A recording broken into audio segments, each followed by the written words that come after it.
Robert Chester Ruark, Jr. was born in Wilmington on December 29, 1915. By the time he became a writer of note, he had dropped Chester and Jr. and was simply Robert Ruark. In his books, he said he had an idyllic childhood, but in fact his parents struggled with addictions, debt, and indolence. He was frequently sent to Southport to live with his maternal grandparents, Ned and Lottie Atkins. It was the old man and Miss Lottie who really raised him. His childhood, from the standpoint of his relationship with his grandfather, was clearly a treasured time. It was magical.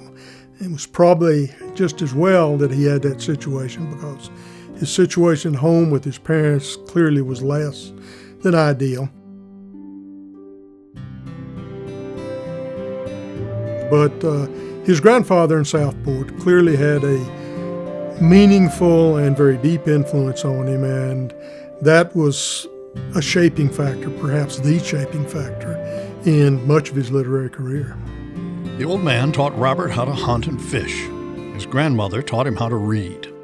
He had a reputation as a bookworm, and he would gladly fight any boy that called him one. Still, he loved to wander afield, with a book in one hand and an old shotgun or fishing rod in the other. Ruark entered the University of North Carolina at Chapel Hill when he was only 15, going to Carolina with only $50 in his pocket. The first thing we really know about his educational background is when he's at Chapel Hill. Ruark claimed he made his way through school by bootlegging, gambling, and hustling. He was the procurer for the fraternity. He took care, and that's where no small portion of his income came from. That's why when later he came back, he always wanted to be flamboyant. I think it was true as a kid. It was definitely true as a man. And he came back, and what did he do? He purchased an ice-making machine for the fraternity brothers so that they'd always have ice for their mixed drinks. In his senior year, he sat in on a journalism class and wrote a couple of articles that he showed the instructor. That professor sold one of the articles for $12, and Ruark earned his first money as a writer.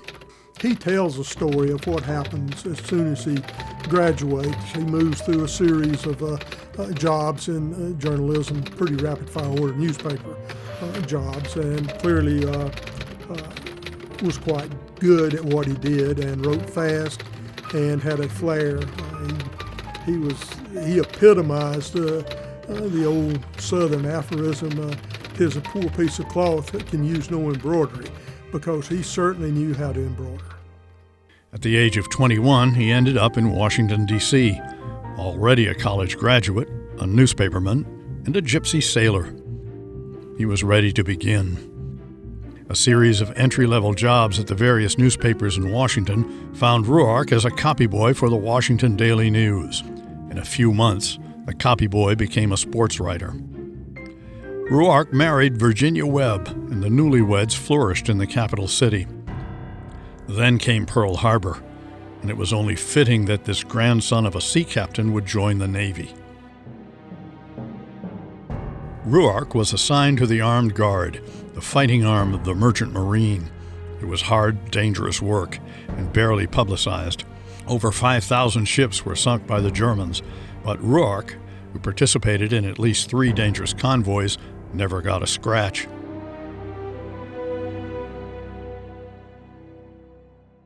He returned to Washington, anxious to make a name for himself. It took only one column. He wrote a column about how bad he felt for all these soldiers coming back from the European front or wherever they had been to see these gussied up women, and it was just as chauvinistic as it could be, but it clearly struck a responsive note with a lot of men, at least, and he did it consciously. I don't think that he necessarily believed everything he wrote, but as he said, I looked for the biggest rock I could throw that make the biggest splash, and he figured some pretty scurrilous literary treatments of women might be the biggest rock, and he was right. Soon, Ruark was the hottest columnist in America. He partied at Two Shores. He closed down the Stork Club. He was earning $50,000 a year. Publishers, anxious to reap the windfall, crafted his first books from that heyday.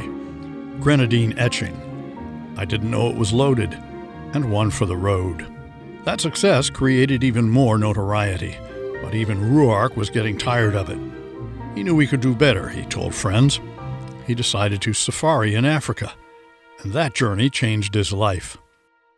He had just always wanted to go to Africa. I'm sure the old man, he had talked about Africa with Captain Ned, and had read all those books and dreamed of it like countless other boys did. And he finally reached a point where he could actually do it and get someone to underwrite the trip on top of it. And through that, of course, that's where his best novels came from. Now, he had tried the waters as a novelist in the late 40s, but it wasn't until he went to Africa that he really broke through as a novelist and wrote blockbuster bestsellers. The weeks in Africa spawned new genres for Ruark. Authentic sporting tales and vast epic novels based on real events, especially stories of Africa's struggle for independence.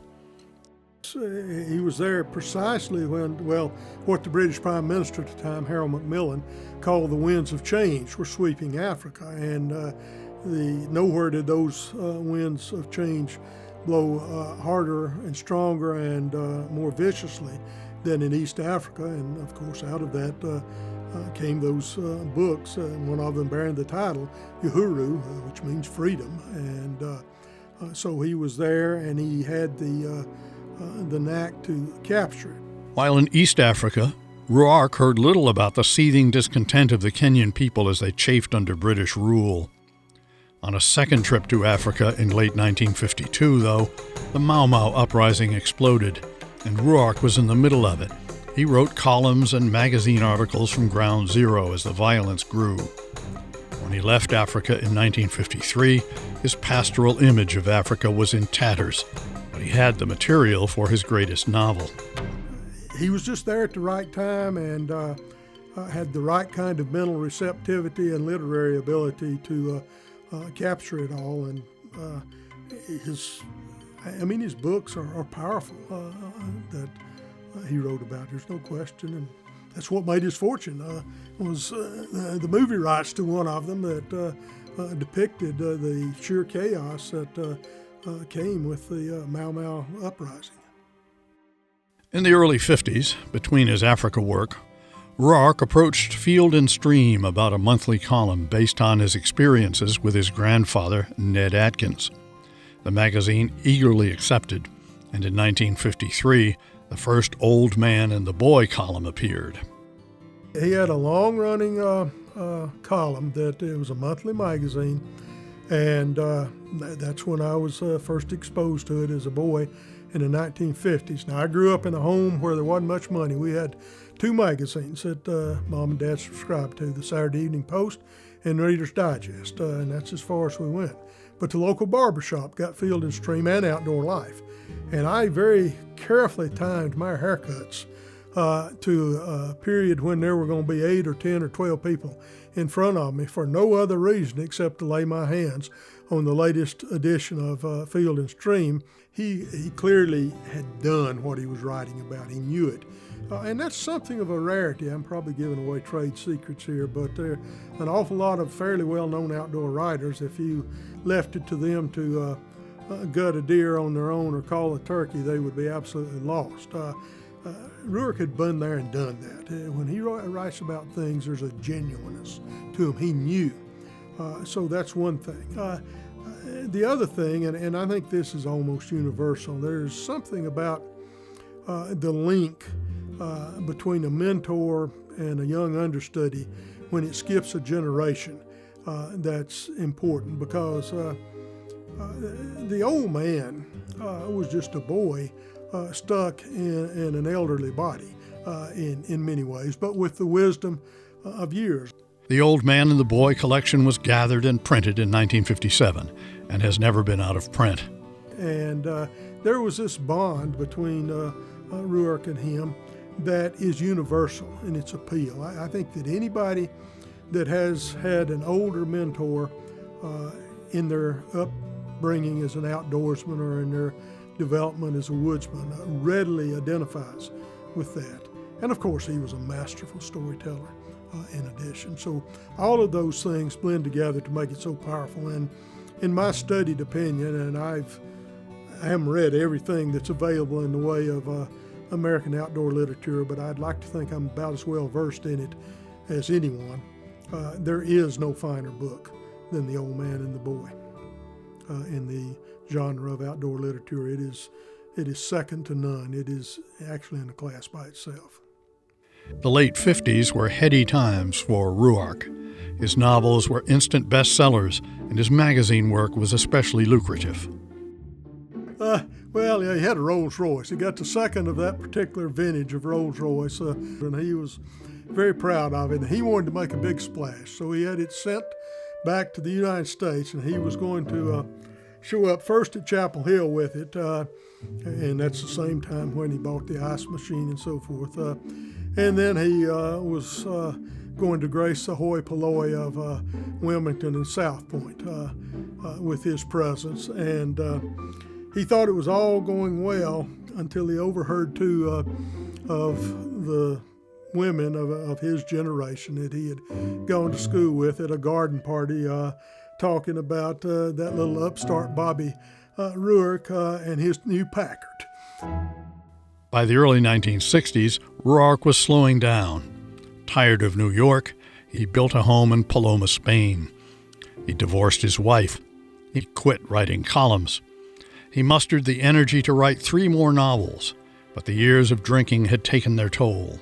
He fell ill in London and died in 1965, not even 50 years old. And he had been told not once but several times, and by more than one physician, if you don't stop drinking, you're going to die. And he just drank himself to death, and that's it in a nutshell. And it was just a rapid descent into hell, is what it was. Today, Robert Ruark is honored in Southport and beyond. His grandparents' home is now an inn. There are highway markers and Robert Ruark societies. There's even a website. But perhaps his greatest legacy are the Old Man and the Boy tales. Timeless stories of a child learning from the wisdom of the aged about hunting, fishing, dogs, birds, and life itself.